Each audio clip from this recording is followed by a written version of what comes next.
Assalamualaikum cikgu. Aku Tamizi. Okey, salam.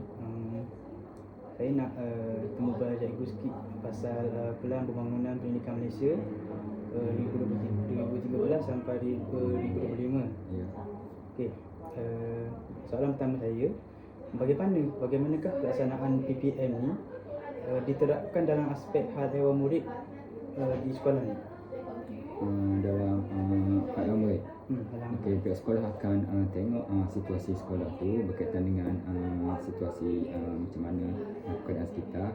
Lepas tu segala macam permasalahan dalam persekolahan tu dia akan buat macam rancian lah yang cikgu bertugas tu tengok awak analisa untuk kalau aspek macam kehadiran atau macam yang akademik betul bantuan tu cikgu akan asingkan, kemudian hasil daripada data tu dia akan maklum kepada pihak sekolah lah.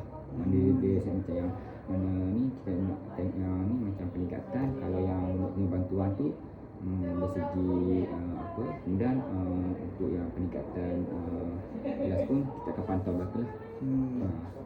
Dan kita akan bagi macam boran lah usaha sendiri macam dia buat kita untuk analisa murid. Ya, macam kalau contoh dia cara diterapkan tu mungkinlah daripada program TDD ke apa kan.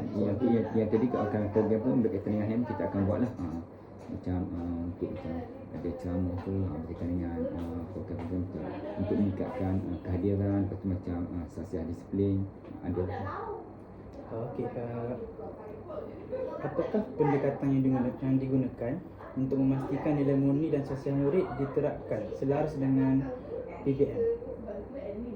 Okey, pendekatan tu kita akan panggil semua cikgu, kita akan jelaskan cikgu berkaitan dengan setiap apa program tu kita akan terapkan nilai-nilai murni lah macam kalau dalam kantin kelas semua kali untuk kita jumpa dengan sesiapa saja, okey kita mulakan ucapan salam ataupun kemudian kalau pemberian sesuatu macam hadiah atau penghargaan daripada sesiapa saja kita terapkan macam ucapan terima kasih macam tu. Okey, soalan dalam aspek guru-guru. Sejauh mana guru-guru ni dibimbing atau digalakkan untuk mengamalkan peranan sebagai pembimbing sasiah murid seperti yang dalam PPM harapkan? Okey, kita akan buat macam sesi penataran kepada semua guru berkaitan dengan sasiah macam yang diperlukan untuk diisi dalam list lah senarai macam untuk cikgu. Okey, contohnya dalam setiap kelas tu dia akan ada 3 peringkat sasiah ni macam yang baik, amat baik dan terpuji lah. Jadi cikgu akan isi setiap kali macam amalan baik tu contoh macam menolong guru, lepas tu macam bersihkan kelas, sebarang pertolongan kita akan rekod lah, dia panggil SSD lah, sistem amalan disiplin murid lah. Dia macam yang biasa yang baik lah, amalan baik murid lah, sasiah lah.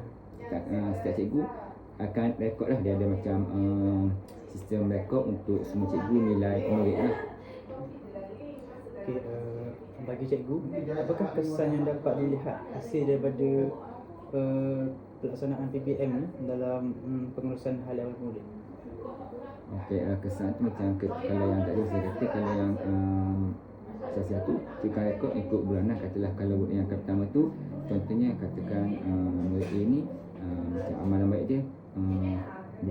Kemudian kita akan tengoklah sebab dia akan untuk bulanan tu macam setiap bulan tu mungkin juga dia macam yang untuk mana kalau 18 amalan baik ke atas tu murid tu dikira dah dapat untuk terpuji lah. Jadi kita akan pastikan setiap teman-teman cikgu tu okey pastikan dalam kelas dia pastikan kalau boleh mendapat melebihi 18 macam 18 item lah, item yang untuk melayakkan dia dapat macam status terpuji. Terpuji ni 18 ke atas. Okey, apa yang saya faham pula daripada PPM ni, ada satu tu macam untuk merapatkan jurang pencapaian. Maksudnya semua murid ni dapat hak pendidikan yang sama. Contohnya macam mana cikgu guna inisiatif apa? Contoh biasalah dalam sekolah ni kan ada pelajar yang tak berkemampuan, kurang berkemampuan. Jadi macam mana cikgu gunakan pendekatan apa cikgu guna untuk memastikan semua murid ni dapat hak pendidikan yang sama rata, termasuklah PPKI? Okay, untuk yang macam yang PPKI dia ada macam bahagian dia, kemudian cikgu biasa pun dalam satu kelas tu macam biasa kita akan cikgu tu akan tengok juga macam yang kelas mana-mana dalam setiap pembelajaran kita akan pastikan semua mendapat sama rata. Jadi bila kita akan bila kita nak buat program tu melibatkan semua murid lah. Kita ada kalau macam dalam satu aktiviti macam ada program tu, macam kalau satu kumpulan tu kita akan letakkan murid tu satu kumpulan, semua tahap adalah macam yang lemah, yang sederhana ataupun yang pandai untuk dia berbincang lah. Jadi dia akan bersama-sama saja kita bersama-sama bantu. Jadi macam cikgu dah, kemudian macam yang kalau yang dalam satu kelas tu budak yang pandai tu dia akan membantulah kawan dia yang lemah. Jadi dia akan berasa macam cikgu tu ada satu kumpulan tu kita akan tengoklah kalau macam yang 10 orang ke satu kumpulan tu kita akan taklah semua ada tahap dia boleh berbincang komunikasi. Jadi macam kita taklah macam yang pandai yang kita tumpu. Jadi bila kalau macam tu, kalau macam yang tu aktiviti kumpulan, kalau yang belajar pun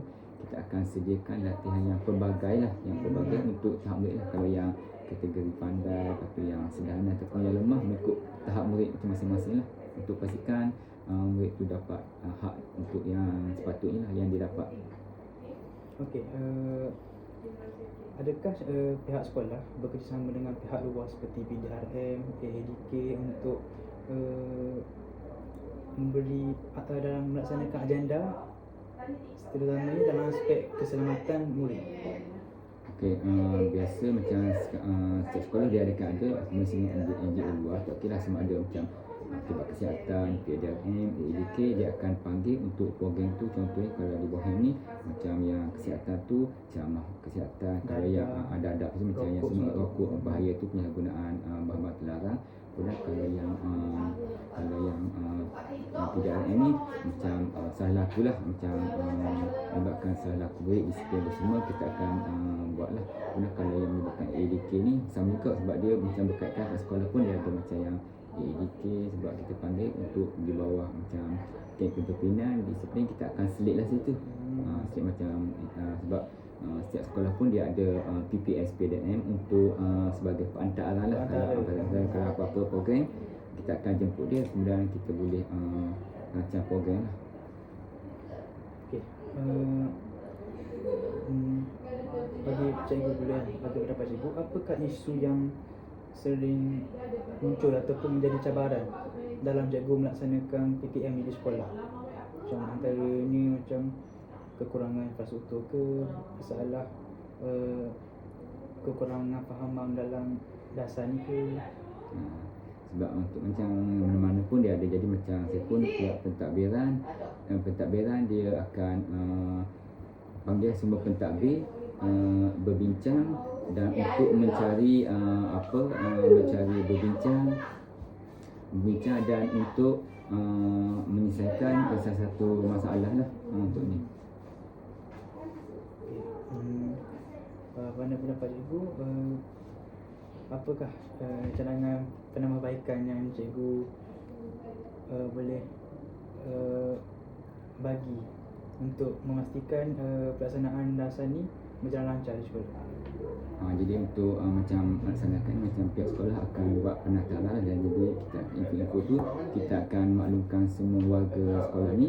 Kita akan maklumat tu kita akan tampallah di sudut-sudut yang dikatakan macam laluan utama lah, memberi cikgu tengok. Dan setiap kali macam dalam perjumpaan cikgu kita akan teranglah sentiasa untuk ingatlah supaya cikgu supaya maknanya berkenakanlah kepada yang penting ini, sebab memandangkan ni tahun tahun yang akhirlah 2020. Apa-apa kalau dia ada apa-apa saya akan mohon pada cikgu maklumkan apa-apa setakat yang mereka faham setakat ni lah. Okey, saya rasa itu je soalan dari saya. Terima kasih cikgu sebab kerjasama.